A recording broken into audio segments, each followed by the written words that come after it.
Pelo sinal da Santa Cruz, livrai-nos Deus, nosso Senhor, dos nossos inimigos, em nome do Pai, do Filho e do Espírito Santo. Amém. Amém. Gênesis capítulo 26, do 17 ao 25.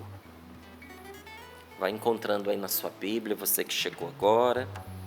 Enquanto você encontra aí, eu quero fazer duas coisas. Primeiro, eu quero te colocar dentro do contexto do que diz esta palavra. E segundo, fazer um convite que também é um desafio para você. Porque a gente aqui no Sorrindo para a Vida, a gente sempre vai mergulhando na palavra de Deus, né? Sempre, sempre, sempre. E eu ponho isso para você, sabe, como uma meta. De um dia você poder ir à Terra Santa. De você estar lá naquele lugar onde essa palavra que a gente vai trazer que hoje aconteceu. Porque uma coisa é quando a gente vê de longe, né? Outra coisa é quando a gente vê de perto. Isso acontece muito aqui na Canção Nova. Tem muitas pessoas que amam a Canção Nova, acompanham a Canção Nova, mas quando vem visitar, é diferente, sabe? E você percebe a alegria, aquela exuberância da experiência, a gratidão a Deus por tudo que está vivendo aqui. E repetidamente a gente escuta, isso aqui é um pedacinho do céu. É algo que só vindo para poder experimentar. E na Terra Santa também é assim. Nós vamos ter a oportunidade de estar lá em Pentecostes de 2027. E eu quero convidar você para irmos juntos, convidando com bastante antecedência, porque assim ninguém fica estrangulado, porque dá para ir dividindo, vai pagando aos pouquinhos, para você fazer a viagem mais importante da sua vida, para você experimentar no lugar a força desta palavra escrita, que tantas vezes encheu os nossos olhos e o nosso coração. Mas a gente vai nesses lugares sagrados, vamos, em muitos. Sabe, você estar ali naquele lugar onde Nossa Senhora e Santa Isabel se encontraram. O primeiro grupo de oração carismático da história se deu ali naquele lugar, à beira daquele poço. Gente, que coisa mais preciosa, não é?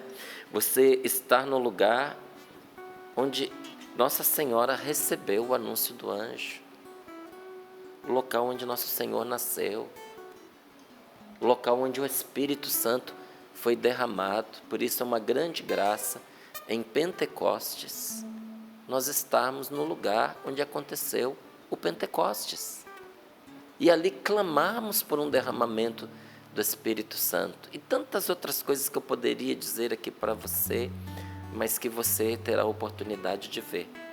Nossa saída vai ser dia 11 de maio, não é? Então, vá se preparando, entre em contato com a Obra de Maria, faça ali a sua inscrição, tire as suas dúvidas, para que nós possamos ir juntos. Será em 2027, tá certo? Para você ter essas informações, é o telefone de sempre que você já conhece. 0, código da operadora 12, 3186 2055. Por que isso é tão importante, Márcio? Porque hoje, quando eu leio esta palavra, eu me transporto para lá. E eu vejo todo aquele ambiente, aquela região tão diferente da nossa. E você consegue se transportar para aquilo que a palavra de Deus está nos dizendo.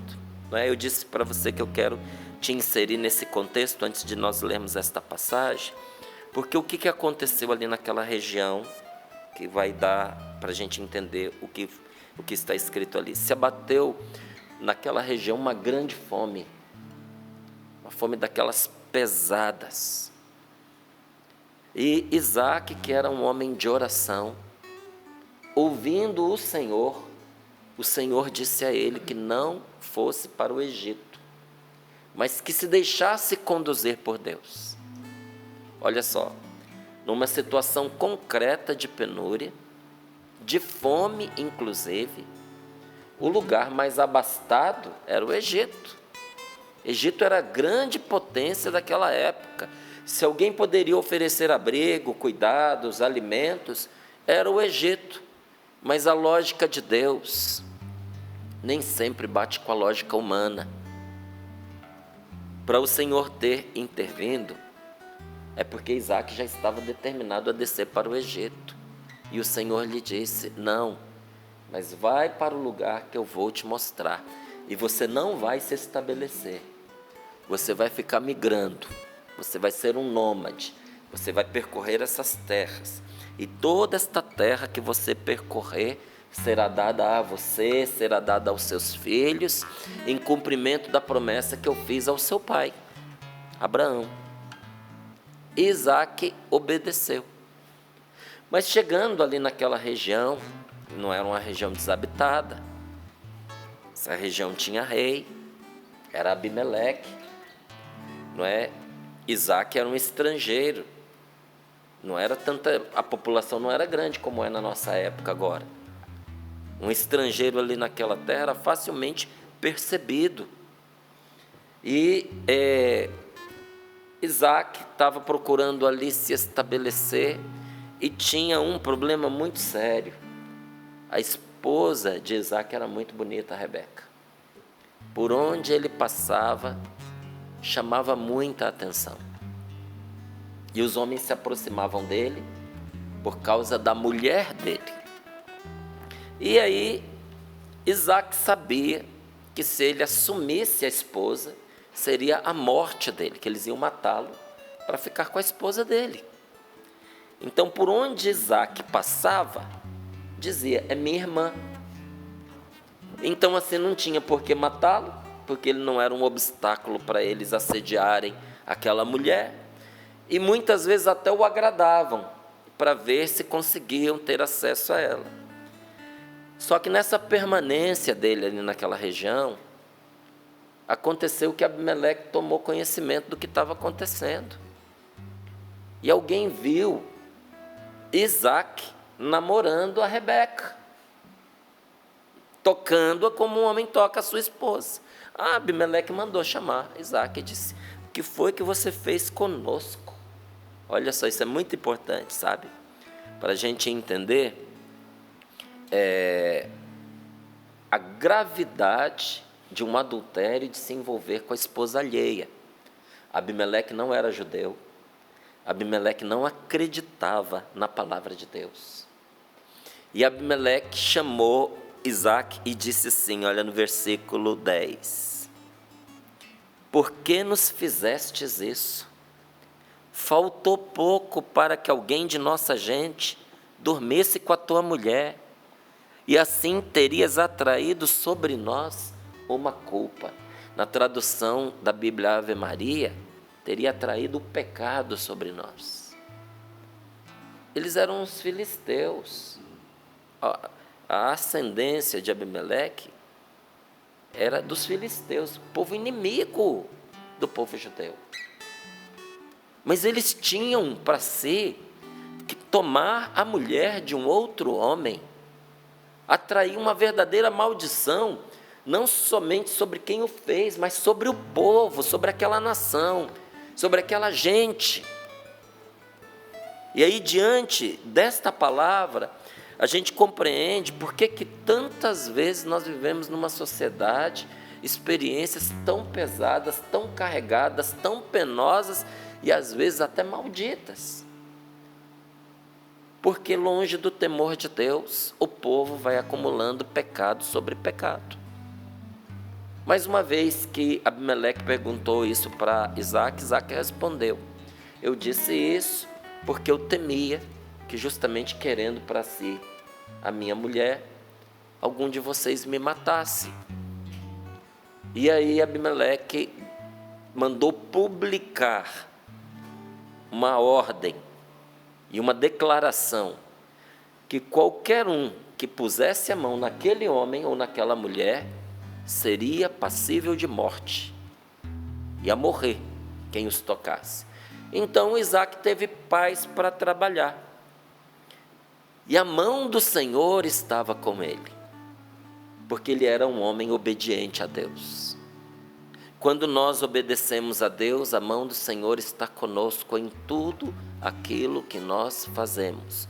o que nós empreendemos prospera, porque a mão do Senhor está conosco, porque nós obedecemos ao que Deus nos falou. Mas Isaac obedeceu ao que Deus lhe disse, sim, quando disse a ele: não vá para o Egito, vá para onde eu vou lhe mostrar. Mas ali Gerara, para onde ele foi, era um ambiente de profundo perigo, hostil a ele, mas ele estava ali obedecendo a Deus, não foi? Quem foi que o protegeu? Foi o próprio Senhor. E de repente ele começou a se enriquecer nessa região de uma tal maneira, e uma inveja tomou conta daquela gente de uma tal forma, que Abimeleque o chamou e disse: vai embora, sai daqui com a tua mulher, porque eu não posso garantir a tua segurança. Vai-te embora daqui, porque chegaste a ser muito mais poderoso do que nós.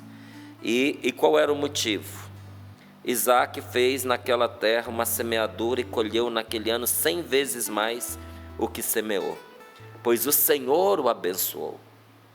Foi enriquecendo sempre mais, até tornar-se um homem muito rico. Possuía rebanhos de ovelhas e bois e numerosa criadagem, de modo que os filisteus ficaram com inveja dele. Os filisteus, por causa disso, entupiram todos os poços abertos pelos criados do pai Abraão, enchendo-os aos poços de terra. E Abimeleque disse a Isaac: vai-te embora daqui, porque chegaste a ser muito mais poderoso do que nós. Aí vem agora a passagem que eu citei, do 17 ao 25. Isaac partiu e acampou junto à torrente de Gerara, onde se estabeleceu.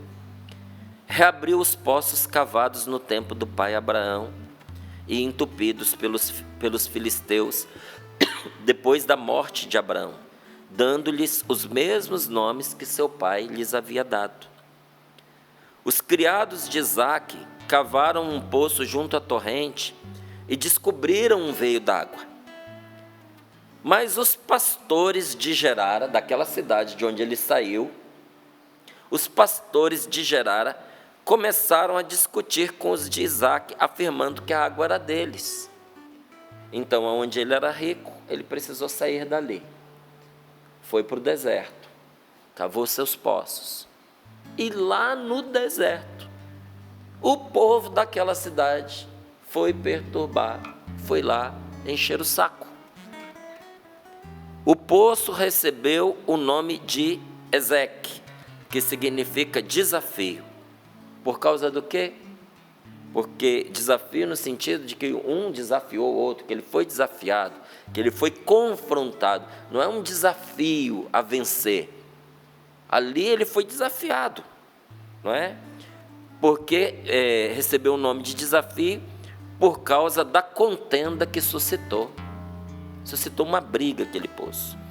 Escavaram outro poço, em outro lugar. Não tinha o poço, gente. Entenda uma coisa. Não estavam discutindo assim, esse poço é meu, fui eu que cavei, não. Ele foi para um lugar onde ninguém estava mexendo, ele cavou o poço, ele achou a água. Escavou outro poço que também causou discussão. E recebeu o nome de Sitna, que significa inimizade. Indo mais longe, cavou mais um poço pelo qual já não houve rixas. Teve que ir, experimentando. Então achou um lugar onde ninguém quis brigar com ele. E pôs-lhe o nome de Reobote, que significa espaço, dizendo: agora o Senhor já nos deu espaço e podemos prosperar nesta terra. Dali subiu para Bersabeia, ou Berseba, dependendo da tradução. Naquela noite, apareceu-lhe o Senhor e disse, naquela noite, preste atenção nesta palavra, naquela mesma noite em que ele cavou o poço, onde não houve contenda, e ele entendeu, aqui estarei em paz, um espaço me foi dado.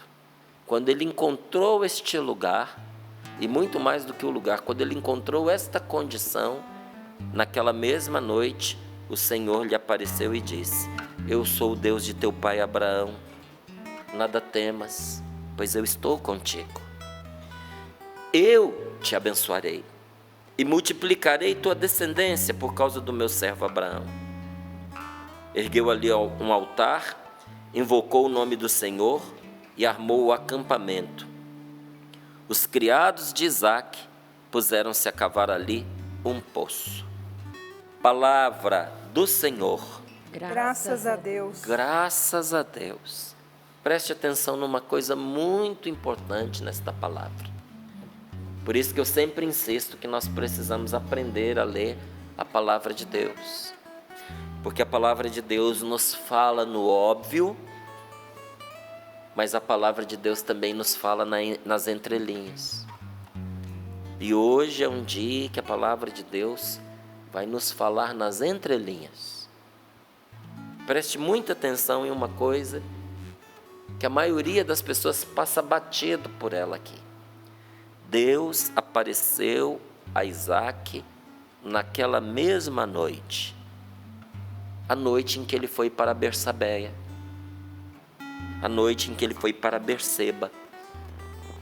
Será que essa aparição foi por acaso? Você já se perguntou sobre essas coisas que acontecem na nossa vida e a gente muitas vezes atribui a coincidência, ao acaso? Será que foi por acaso que Deus apareceu justamente naquela noite para ele?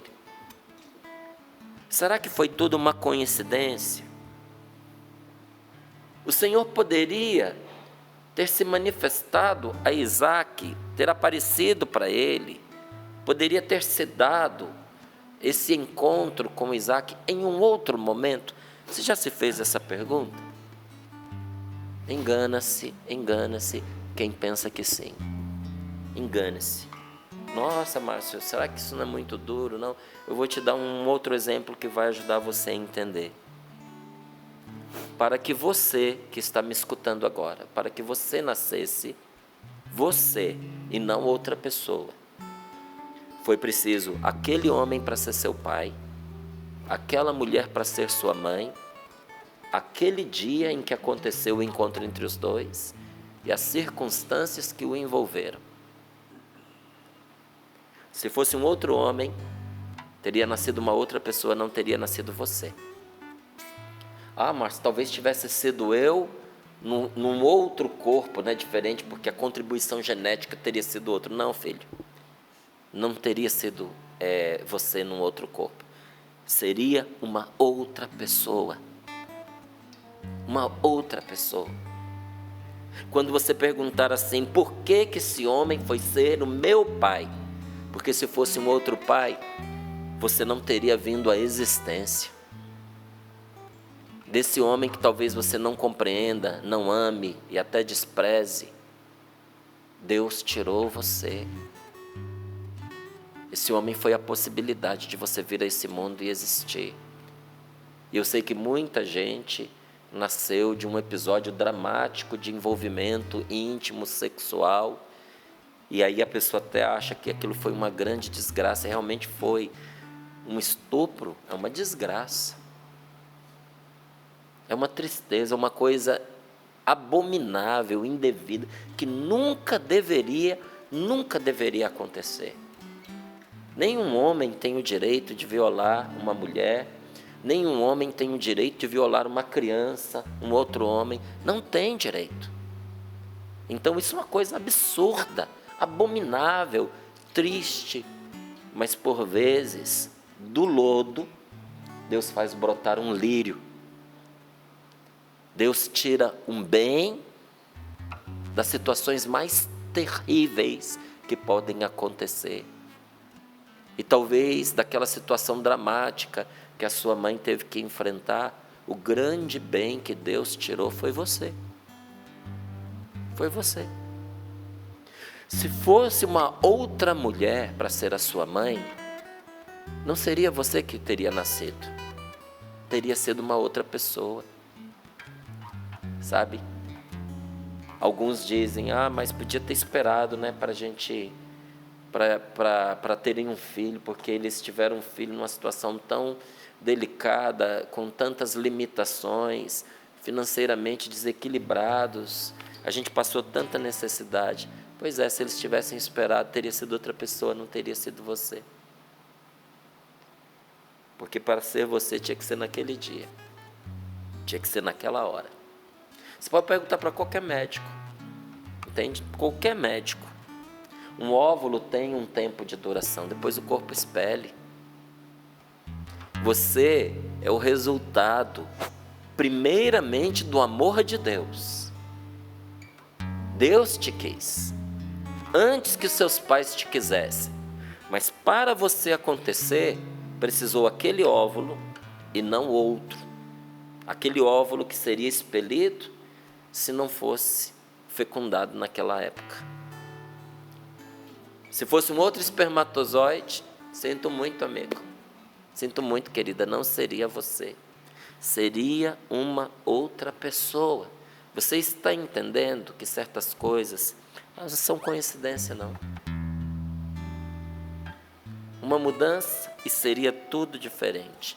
Então engana-se quem pensa que Deus poderia ter se manifestado a Isaac numa outra circunstância. Inclusive se manifestou. Mas para aquela revelação era necessário aquele momento, aquelas circunstâncias. E por que que Deus apareceu a Isaac na noite em que ele chegou em Berseba, em Bersabeia? Por que naquela noite? Porque essa foi a noite em que ele alcançou descanso, em que ele saiu dos conflitos, em que ele teve sossego, em que o seu coração tranquilizou-se. Porque antes ele estava no meio de um conflito, na cidade não aceitavam, uma guerra em cima dele, inveja para todo lado, gente querendo a mulher dele, mas agora não podiam pegar porque a pena estava declarada, era pena de morte se alguém mexesse com ele ou com a mulher dele. Para que ele não fosse morto e a mulher dele não fosse abusada, foram expulsos de onde eles estavam e onde estavam as riquezas dele. Foi lançado fora, para onde ninguém ia. Ah, mas os pastores... Gente, pastor anda para todo lado com rebanho. Foram arrumar confusão com ele sem razão. Foram lá peitar o camarada. Por causa de um poço que ele cavou no meio do nada, no meio do deserto. E aí expulsaram ele dali também, e ele foi para um outro lugar.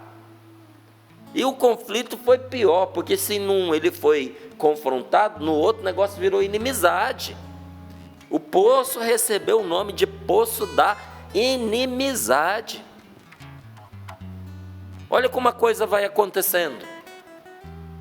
Até que chegou um lugar, que aí você vai dizer assim, lugar abençoado. Abençoado porque Deus abençoou. Por que ele teve sossego? Porque ele foi para um lugar onde ninguém queria. Sabe aquele lugar que as pessoas olham e dizem assim, aí ele pode ficar, aí não tem nada que presta. Olha, deixa as pessoas pensarem o que quiserem, julgarem como quiserem. Se Deus estiver com você, ali é o lugar da prosperidade, ali é o lugar da bênção. O lugar desprezível que todos abandonaram, se tem o Senhor, tem tudo. E ali o coração de Isaac se tranquilizou, e porque o coração dele se acalmou, o Senhor pôde aparecer a ele. Antes, em sua antiga localidade, como é que estava o coração deste homem? Aflito, perturbado, como talvez o seu esteja hoje. Tem gente que já acorda de manhã alvoroçado, porque foi dormir perturbado. Quantas preocupações invadiram seu sono, seu sonho, seus pensamentos, não é assim? E por vezes a gente começa uma semana, que é uma chance da gente virar a página e fazer tudo novo. Às vezes a gente começa a semana aflito e perturbado, em meio a inúmeros conflitos, como estava Isaac, não é? Tinha acontecido ali umas brigas idiotas. por um poço que talvez aqueles que entraram na contenda nem fossem usar. Era só implicância mesmo, brigas idiotas, desentendimentos por motivos mesquinhos sobre de quem seria este ou aquele poço. Essa era a discussão. Isso aqui é terra nossa, essa água nos pertence, aqui você não vai ficar. Era coisa pequena, gente, não era coisa grande não, era mesquinharia. É você tentar impedir o outro de ter água para beber. Aqueles miseráveis, aqueles pastores tinham água, tinham poço, tinham a cidade onde eles vinham. Mas eles estavam implicando com a pessoa. Ninharia, pouca coisa. Mas pouca coisa perturba tanto quanto esses...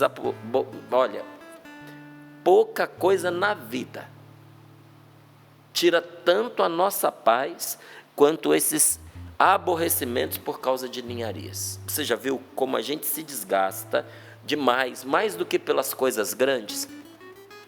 Você já viu como discutir, brigar por causa de pouca coisa desgasta a gente profundamente? Poucas coisas nos desgastam tanto quanto brigar, quanto se aborrecer por causa de ninharias, principalmente quando essas brigas são constantes, sabe? Então tem coisa que é melhor você largar para lá. Márcio, não é justo. O que não é justo é você perder sua vida, perder a sua energia, perder a sua paz por causa de pouca coisa. Às vezes é mais sábio você entregar e arrastar sua vida para outro canto, para outro lugar, para você viver em paz. Se custa a sua paz, é caro demais. É caro demais. Outro dia eu contava que isso, né? Dom Bosco, ele, quando montou a gráfica, né? Porque Dom Bosco é um grande evangelizador, viu? Moderno. Lançava mão de todos os meios para evangelizar. E naquela época não tinha televisão, não tinha rádio. O que tinha? O que tinha gráfica. E Dom Bosco entrou com tudo na gráfica. E para Deus ele oferecia sempre o melhor. Comprou das máquinas mais modernas. E tinha 2 deles, lá dos seguidores de Dom Bosco, lá, daqueles que faziam parte do movimento que ele estava formando, que eu acho que na época nem era uma congregação. 2 dos jovens que estavam com Dom Bosco se desentenderam profundamente por causa daquela máquina. E era briga constante. Ele nem avisou, chegou um dia, pegou e vendeu. Porque não valia a paz deles. Não valia a discussão. O prejuízo era grande demais. Então, como a gente às vezes é perturbado, principalmente quando essas coisas vão acontecendo, essas coisas pequenas, sabe? Bobas, mesquinhas, vão acontecendo, mas em grande quantidade, uma depois da outra, uma depois da outra, uma depois da outra. Isso tira o sossego não somente, mas tira o gosto por estar ali. Isaac sentiu isso, não é? Porque foram acontecimentos que foram se sucedendo e aconteceram numa quantidade considerável. Não foi uma ou outra coisa, era uma série de acontecimentos. E isso pesou no coração de Isaac. E o desgosto por aquele lugar fez com que ele fosse embora dali. Porque agora, para todo canto em que ele olhava, o que ele via? Desgosto. Porque as lembranças desagradáveis surgiam sempre que ele olhava à sua volta. O seu desgosto estava associado àquele lugar. Então ele não gostava mais de estar ali. O que foi que Isaac fez? Buscou mudança de ambiente. Foi montar as suas tendas em outra freguesia, bem longe daquele lugar de contendas e perseguições. Arrumou um canto para ele ter sossego, arrumou um canto para ele ter paz. E naquela mesma noite em que ele estava sossegado, o Senhor lhe apareceu. Naquela noite em que ele foi para Bersabeia, veio a revelação de Deus, veio a resposta tão esperada. Deus falou quando já não havia aquela tempestade interior dentro dele. Deus não podia falar enquanto dentro de Isaac houvesse uma mente perturbada, uma cabeça atribulada. Ele não podia falar a Isaac enquanto a cabeça dele estivesse tomada pelas preocupações. Preocupação com o ataque, preocupação com a saúde, com a integridade da sua esposa, preocupação com a própria vida, preocupação com uma perseguição, preocupação com aquelas brigas que não acabavam nunca. Nós precisamos estar quietos para ouvir a voz de Deus. Peça ao Espírito Santo para sossegar as suas tempestades interiores. Peça ao Divino Espírito Santo para calar a tormenta dentro de você. E se for preciso, você mude de ambiente. Porque talvez a única resposta, a única solução para aquela situação que você está enfrentando seja você trocar de lugar e armar a sua tenda em outro lugar, como fez o Isaac. Nem sempre é o que a gente quer, mas às vezes é o que é necessário. Sabe? É quando o íntimo de nós se acalma que nós podemos perceber a suave presença de Deus. Você já notou que às vezes quando você entrega, quando você se desapega, quando você confia, e esse confiar é um empobrecer-se, dizer, está nas mãos de Deus, será como o Senhor quiser, porque até então você estava lutando, você estava agarrado, você estava brigando, mas chega uma hora que você diz assim, já deu, foi demais. Senhor está em suas mãos. Você já notou que na hora que você fez isso, a luz se acende, a resposta vem, a porta se abre? Porque o seu coração sossegou para enxergar a resposta que já estava ali e você não sabia. Aí você teve tranquilidade para ver a presença de Deus que estava com você e que você não enxergava no meio do turbilhão. Aquela noite de parada e de sossego interior iluminou a vida do Isaac. Iluminou os próximos passos dele. Você precisa também dessa paz de Deus. Você também precisa desta parada, desse sossego interior.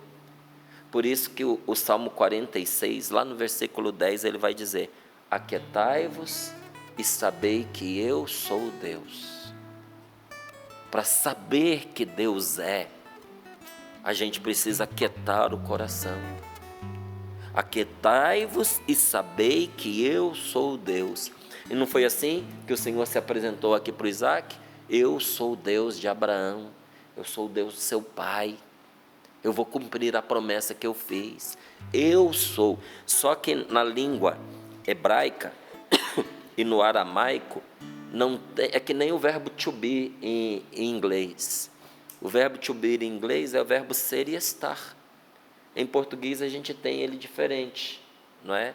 A gente tem o verbo ser e tem o verbo estar. No hebraico, no aramaico, não. Eu sou significa também eu estou. Então, quando o Senhor diz, vai que eu estou contigo e não te deixarei, Ele também está dizendo, eu sou aquele que é. E estou com você. E serei com você. Estava, estou e estarei ao teu lado. Eu sou, eu estou. E como se trata de Deus, nessa declaração também aqui está um eu posso. Tanto que depois o Senhor falar, eu sou o Deus de Abraão, de Isaac, de Jacó, né? Sou o Deus dos seus pais. O que o Senhor renova? A sua promessa. Eu posso cumprir as promessas que eu fiz. Então, nas horas de perturbação, somos nós que não conseguimos ouvir as respostas, gente. Não é que Deus não responde. Com o coração agitado e perturbado, não podemos ouvir as respostas às nossas orações. O Senhor responde, por isso fé, por isso confiança. Porque mesmo perturbado, aflito, angustiado, não significa que o Senhor não me ouviu, significa que eu não fui capaz de ouvir. Na agitação eu não escutei. Mas meu Senhor não me abandonou por causa da minha vida, do meu coração angustiado. Quantas vezes eu e você, nós tivemos a sensação de que a resposta veio muito tempo depois. Nossa, eu orei, desculpa, deixa eu tomar um golinho aqui d'água. Eu orei, mas a resposta veio muito tempo depois. Não foi que a resposta veio muito tempo depois. O nosso coração não vê a resposta no momento em que clama. Não é nessa hora que a gente vê. Que a gente acha que vai ver a resposta no momento em que clama. Ou seja, a gente quer ouvir a resposta na hora da tempestade, em meio às saraivadas da tormenta interior. Estou atormentado por dentro, clamei ao Senhor, eu quero ouvir a resposta. Só que a resposta aparece quando nós enxugamos as lágrimas, quando nós silenciamos o barulho, quando nós nos deixamos de debater, de nos bater contra as portas que estão fechadas. Nesta hora a resposta vem. Eu já contei esse testemunho aqui, mas ele cabe direitinho nessa palavra, sabe? Teve um acampamento de oração, Fé em Milagres, e o Fábio Vieira, Fabão, estava me ajudando, porque nós tínhamos lançado um livro ali naquele acampamento, e o Fábio estava me ajudando a organizar a fila e trazendo as pessoas, quando uma moça que estava na fila começou a contar. Eu estive aqui há 2 anos atrás, mas quando eu cheguei aqui, eu estava com uma doença degenerativa na região dos olhos, eu tinha ficado completamente cega, e os médicos me disseram que a minha cegueira era absoluta e que eu jamais voltaria a enxergar. E eu vim aqui com meu coração angustiado, alvoroçado, em busca de uma resposta de Deus, mas eu jamais esperava o que fosse acontecer. Começaram a falar sobre perdão, e eu não queria escutar sobre aquilo, porque aquilo estava me irritando, e parece que cada coisa que era dito, eu falava dentro de mim uma resposta amarga, e parece que quem estava pregando lá na frente ouvia o que eu dizia, e respondia por cima daquilo. Por fim eu me rendi, e quando eu me rendi, eu entendi que eu precisava perdoar aquele homem, para eu me libertar. E quando eu disse, eu não tenho forças, eu não quero perdoar esta pessoa, mas eu sei que é necessário, e confiando em Deus, Senhor, eu perdoo essa pessoa. Ela disse que quando ela disse eu perdoo, desatou um nó dentro dela, e ela começou a rezar, a chorar, chorou muito. E aí o sentimento veio para ajudar a querer perdoar, porque até então ela não tinha sentimento para isso. Ela percebeu o movimento das cadeiras, de quem estava ajoelhado se levantando. Ela ainda continuou um tempo ali. Mas quando ela foi enxugar os olhos, porque já tinha muito tempo que ela estava ajoelhada para ela se levantar, a hora que ela passou as mãos, qual foi a surpresa que ela teve? Enquanto ela perdoava, o Senhor a curou. A curou. A mãe dela estava do lado, e ela disse, para você acreditar no que eu estou falando, a minha mãe está aqui para comprovar para você que eu era cega, e agora eu enxergo. Puxei essa moça lá para o palco no domingo, e ela deu esse testemunho para todas as pessoas que estavam ali. Sabe quando veio a resposta? A resposta apareceu quando ela enxugou as lágrimas, quando ela silenciou o barulho das amarguras, do ódio, da mágoa, quando ela deixou de se bater contra as portas que estavam fechadas. Quando nós paramos de olhar somente para as nossas dores, sabe, gente? E procuramos olhar também, quando começamos a nos preocupar com aqueles que sofrem perto de nós. Quando paramos de achar que só a gente que é afligido e vivemos angustiados, mas começamos a cuidar daqueles que se angustiam à nossa volta, é nesta hora que nós experimentamos um milagre, porque isso abranda as nossas angústias, abranda a nossa perturbação, e nessa hora a resposta aparece. Eu termino aqui dizendo para você, nós precisamos, eu e você precisamos aprender a repousar na fé, a repousar na calma e na confiança. Precisamos aprender a tranquilizar o nosso coração se nós quisermos obter aquilo que o nosso coração tanto deseja. Feche os seus olhos um pouquinho. Põe as mãos sobre seu coração.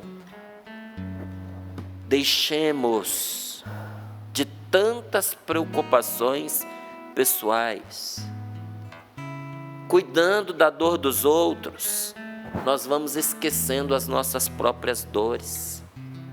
E nesta hora, quando o nosso coração sossega, nessa mesma noite, o Senhor nos aparecerá. Ele dará a resposta. A resposta que você precisa não vem de homens.